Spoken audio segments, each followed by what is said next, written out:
dia, boa tarde, boa noite. Não sei exatamente em que horários vocês assistirão essa nossa conversa. Eu sou a Débora Coiro, sou trabalhadora da Sociedade Espírita Casa do Evangelho, uma sociedade espírita que existe há mais de 40 anos, dentro da Ilha dos Marinheiros, do arquipélago da Ilha dos Marinheiros, aqui em Porto Alegre, Rio Grande do Sul. Que nos coube conversar hoje com vocês se chama Flagelos Destruidores na Visão Espírita. Antes de qualquer coisa, eu vou pedir que vocês respirem fundo, soltem o ar, sintam a cadeira, o sofá, aonde vocês estejam sentados. Sintam-se confortáveis, para que possa vir a acontecer realmente uma interação entre o que eu estou conversando com vocês e o que vocês estão ouvindo. Que haja essa interação de mão dupla entre nós dois. E que vocês estejam realmente presentes aqui neste momento. Não só 20 minutos. Uma conversa bastante rápida. E que eu também peço que vocês guardem uma palavra que seja de tudo que for conversado hoje. Primeira coisa que nós não podemos esquecer nunca. Somos espíritos ocupando corpos, não corpos ocupando espíritos. Guardem essa informação, que daqui a pouco nós vamos voltar para ela. Flagelo destruidor. Algumas pessoas que já me ouviram sabem que eu sempre insisto de que nós devemos saber o conceito mesmo, o dicionário, do que nós estamos conversando. Porque senão não adianta. Eu ficar aqui meia hora, uma hora, um dia conversando com você sobre flagelos e daqui a pouco, se nós estivéssemos presencial, você se virar para mim e dizer assim, ok, mas o que é um flagelo? Ficasse falando, o que é isso? Então eu fui para o dicionário. O flagelo é causa ou instrumento de uma grande calamidade. Destruidor, o que é? Aquilo a que ou quem destrói. O destruidor até é mais simples, né? Nos parece. Mas aí, vamos guardando essas informações, porque tudo na vida da gente, como inclusive esta conversa, é um grande quebra-cabeça. Que nós não temos condições de sabermos exatamente o conjunto da obra neste momento. Por quê? Porque nós estamos vivendo este momento. Se nós pensarmos, nós sabemos dos fatos históricos e nós conhecemos depois de passados, depois de transcorrido o tempo.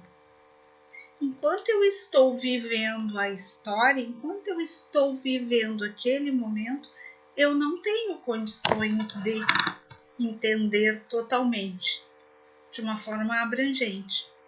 Por que eu trago isso? Eu disse para vocês. Eu trabalho na Casa do Evangelho, que fica dentro da Ilha dos Marinheiros, pertencente a Porto Alegre, pertencente ao Rio Grande do Sul.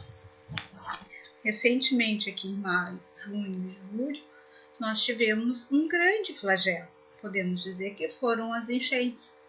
Nosso estado, o Rio Grande do Sul, aqui dentro do Brasil, não sei de onde estão assistindo, passou por uma catástrofe climática, nós chamamos de catástrofe climática. Essa enchente que aconteceu, foram várias vidas perdidas. Foram várias vidas perdidas dentro do que nós ouvimos em mídia, costumeiramente falamos. A vida foi perdida? Não. A existência, a encarnação deixou de existir? Sim. Por quê? Lembra que no início eu disse, somos espíritos ocupando corpos e pedi que guardassem essa informação.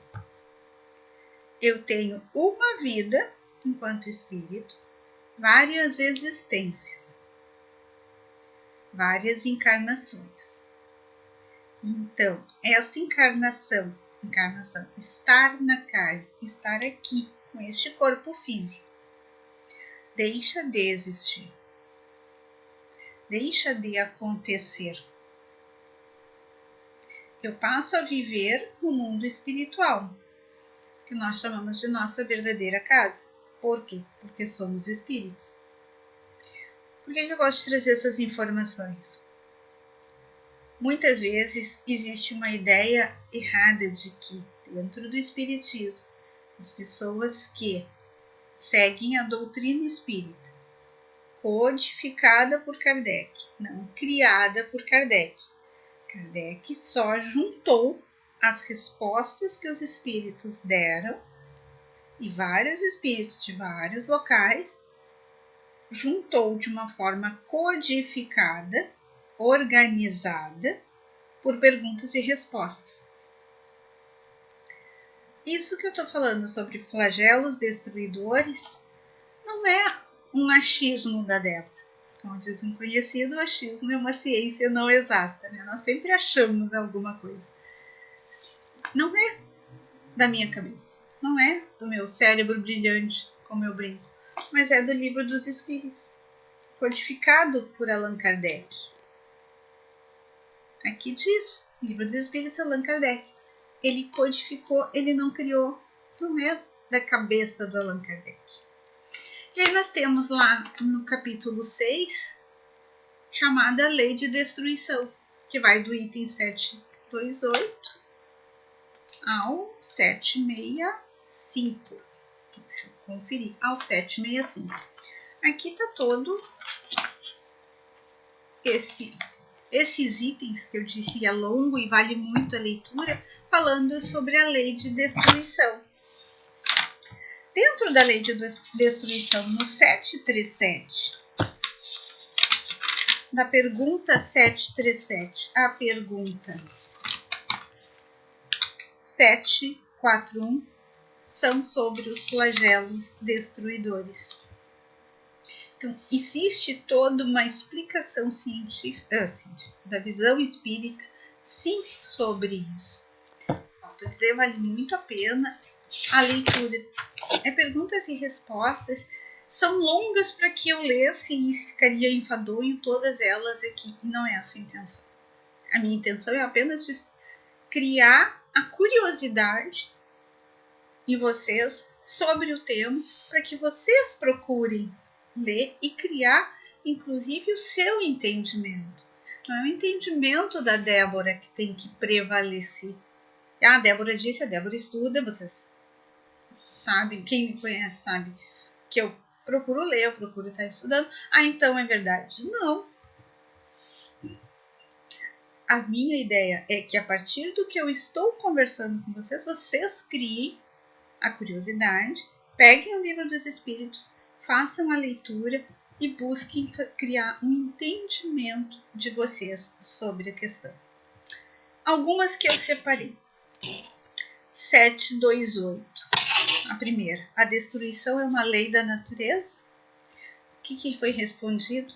É preciso que tudo se destrua para renascer e regenerar. O que o homem chama de destruição não passa de uma transformação que tem por finalidade a renovação e a melhoramento dos seres vivos. Ai, que coisa horrível que a Débora está dizendo. Então Deus criou a destruição. Não, é natural, é cíclico. Falamos que estamos num período de transição planetária. Ai, uma transição planetária. Quantas transições o planeta Terra já passou? Vocês já pensaram sobre isso? Quantas eras a gente já teve aqui na Terra? Era glacial, era mesozoica, era paleontológicas, que eu não vou dizer todas porque realmente eu não tenho esse conhecimento aprofundado, mas se forem procurar quantas eras a Terra já teve. E foram transformações planetárias, transições planetárias que aconteceram.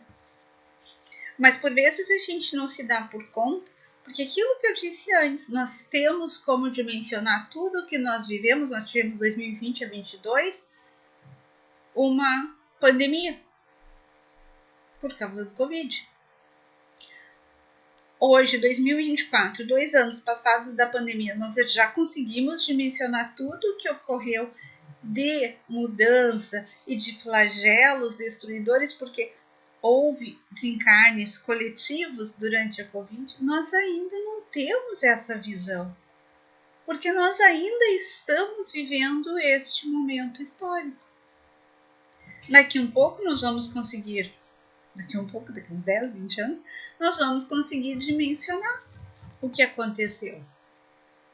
Nós vamos conseguir dimensionar esse flagelo destruidor que foi essa enchente que o Estado passou. Então, essa é a busca da reflexão que eu quero trazer para vocês. Uma pergunta bem interessante que tem aqui do Livro dos Espíritos, dentro desse capítulo 6, Lei de Destruição, e justamente que já está lá no 737, que diz: com que objetivo Deus permite que os flagelos destruidores atinjam a humanidade? Diz: o objetivo de fazer a humanidade progredir mais depressa. Já não dissemos que a destruição é necessária para a regeneração moral dos espíritos, que em cada nova existência sobem mais um degrau rumo à perfeição? É necessário ver com que objetivo alguma coisa é realizada para avaliar os seus resultados. O homem julga esses acontecimentos apenas do ponto de vista pessoal e dá a eles o nome de flagelo em virtude do prejuízo que causa. Entenderam por que eu trouxe o conceito de flagelo? Entenderam por que eu disse no início que nós estamos vivendo este momento histórico? Então, hoje nós não temos condições de dimensionar tudo o que está acontecendo, as razões, os motivos, os porquês desses momentos que nós passamos. Saímos de uma pandemia, tivemos a enchente de 2024 agora, que foi bem severa. Ainda estamos vivendo, inclusive fisicamente, esses efeitos da enchente. O que nós podemos trazer de ensinamento, tirar de ensinamento essas várias pessoas atingidas no estado? Uma das coisas mais bonitas que foi vista foi todo o Brasil, vários estados se mobilizando, inclusive das pessoas saindo dos seus estados e vindo ajudar aqui no Rio Grande do Sul. Ajudas de fora do país, ou seja, vários pontos do planeta, olhando desta forma, se unindo para auxiliar. Foi flagelo? Foi. Foi destruidor? Sim, porque fisicamente destruiu vários locais, várias cidades foram destruídas, que hoje elas não existem, mas elas estão sendo reconstruídas. Então, a lei de destruição não é simplesmente para fazer terra arrasada, como se diz, mas para que se trabalhe com a reconstrução. E foi de uma forma mais acelerada, mais depressa, essa forma de caridade, de ajuda e de resiliência de quem estava passando por ali, do que se talvez a gente não tivesse passado pela enchente. E não estou aqui enfatizando que devemos usar o sofrimento e ter o sofrimento, aquela coisa vitimista, de dor. Não, não é nesse sentido, mas no sentido dos aprendizados que se pode ter usando a enchente. A causa animal foi dado uma visão que não tinha antes. Adoção, cuidado, mas foi criado isso. Então, sim, teve um efeito positivo neste sentido. Este problema climático que nós passamos. uma pergunta interessante.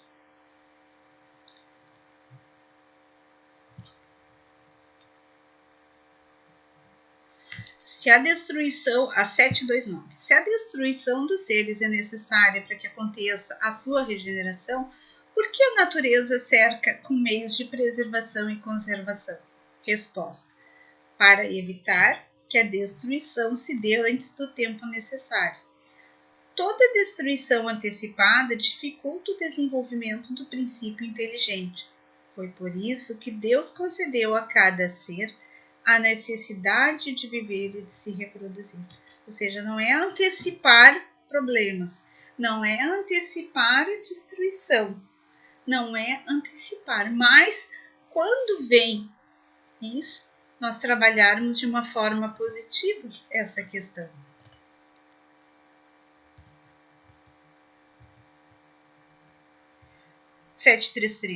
A necessidade de destruição sempre existirá entre os homens na Terra? Resposta dos Espíritos: a necessidade de destruição diminui no homem à medida que o espírito se sobrepõe à matéria. É por isso que se observa o horror à destruição crescer com o desenvolvimento intelectual e moral. O que isso quer dizer? Há tempos atrás, ir lá e dizimar uma população era algo que era normal. Ir lá e botou fogo em vilas, em aldeias inteiras, por querer dominar o território, a matéria, como era normal. Hoje isso nos agride. Hoje isso para nós é um ato de extrema violência, que é um absurdo. Por quê? Porque nós já temos uma evolução, como diz aqui, um desenvolvimento intelectual e moral.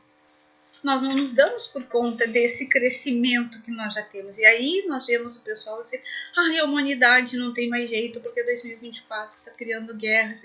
Não, eu acho que existe jeito. Existem essas violências absurdas? Sim, é claro que existem. Nós estamos aqui vendo a todo momento isso. Mas ao mesmo tempo isso já nos traz uma repulsa, já nos traz um olhar de advertência. Como pode alguém pensar sobre isso? E nós vamos pensar que daqui a poucas encarnações atrás, nós estaríamos participando disso. E talvez com um grande requinte de crueldade, o que hoje nos repugna. Então sim, já houve um crescimento. Nós vemos essas guerras absurdas que estão acontecendo em 2024, mas nós vemos nações se unindo e discutindo, tentando com que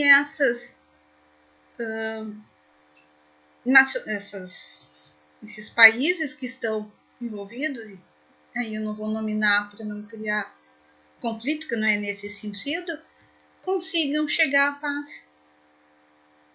Talvez outras épocas nós estaríamos vendo esses mesmos países incentivando que cada vez mais houvesse destruição. Então sim, a humanidade já deu passos à frente em relação à violência. Ainda existe coisas que hoje assim entendemos como retrocesso, sim. Mas sim, também já houve crescimento. E nós temos que nos dar por conta disso.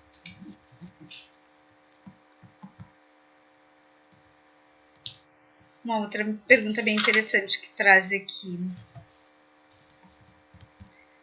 Quanto aos flagelos, já especificamente, lá como eu disse para vocês, no livro dos Espíritos, do 7, na pergunta 737 a 741.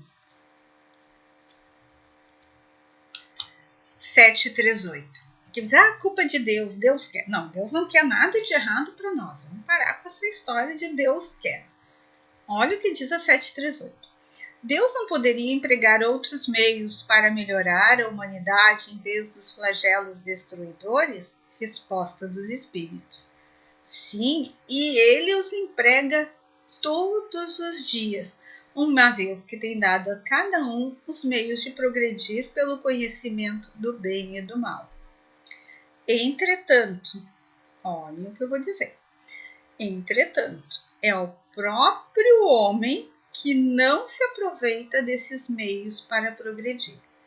Assim, é preciso que ele seja castigado em seu orgulho e sinta a sua própria fraqueza.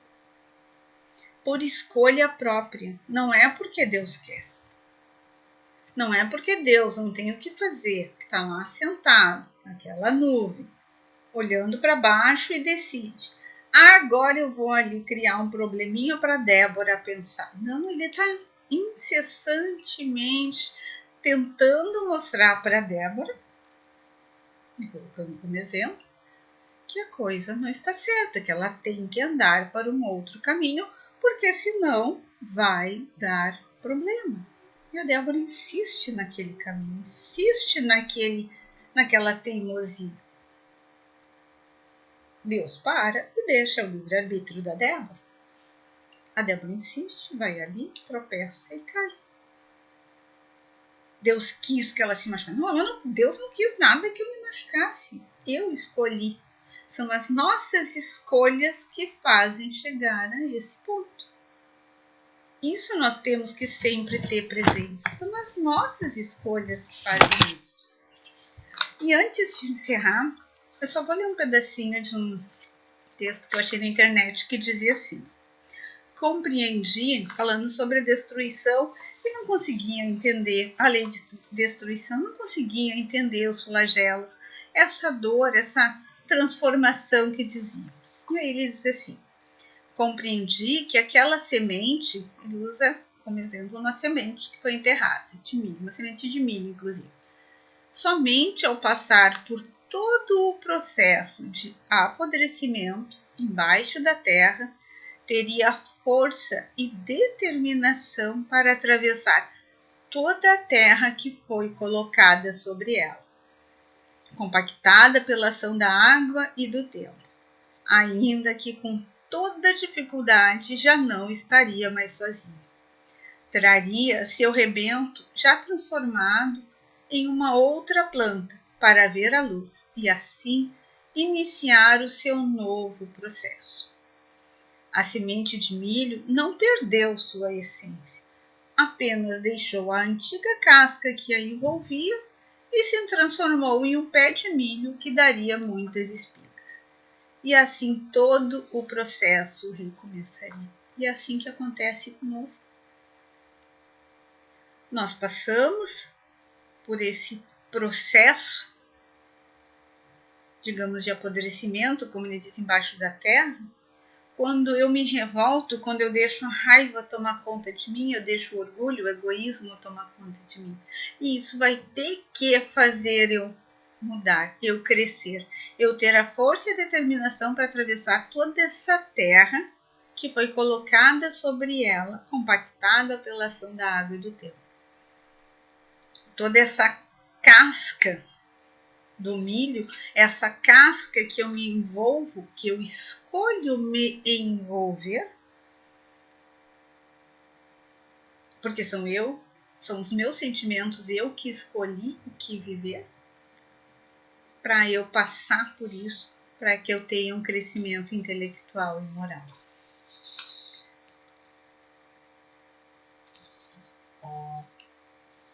Então, assim, mais uma vez eu convido a que vocês tentem retirar uma palavra de tudo que nós conversamos. Para mim, eu tiro crescimento. Para mim, eu tiro oportunidade. E o convite para que cada um veja sempre uma oportunidade de crescimento e que façamos a pergunta: para que estou passando por isso? O que devo aprender com isso? O que devo aprender com esse flagelo destruidor que está aparecendo no momento? Que está parecendo ser um flagelo de destruição. E que aí eu vejo essa destruição como uma chance de reconstrução, uma chance de recomeço, uma chance de fazer diferente. E agradeço a companhia virtual de vocês, agradeço a paciência e convido que fechem os olhos, agradecendo ao Mestre Jesus, aos nossos mentores, aos mentores do trabalho da difusão doutrinária da Casa do Evangelho, a oportunidade de termos estado juntos.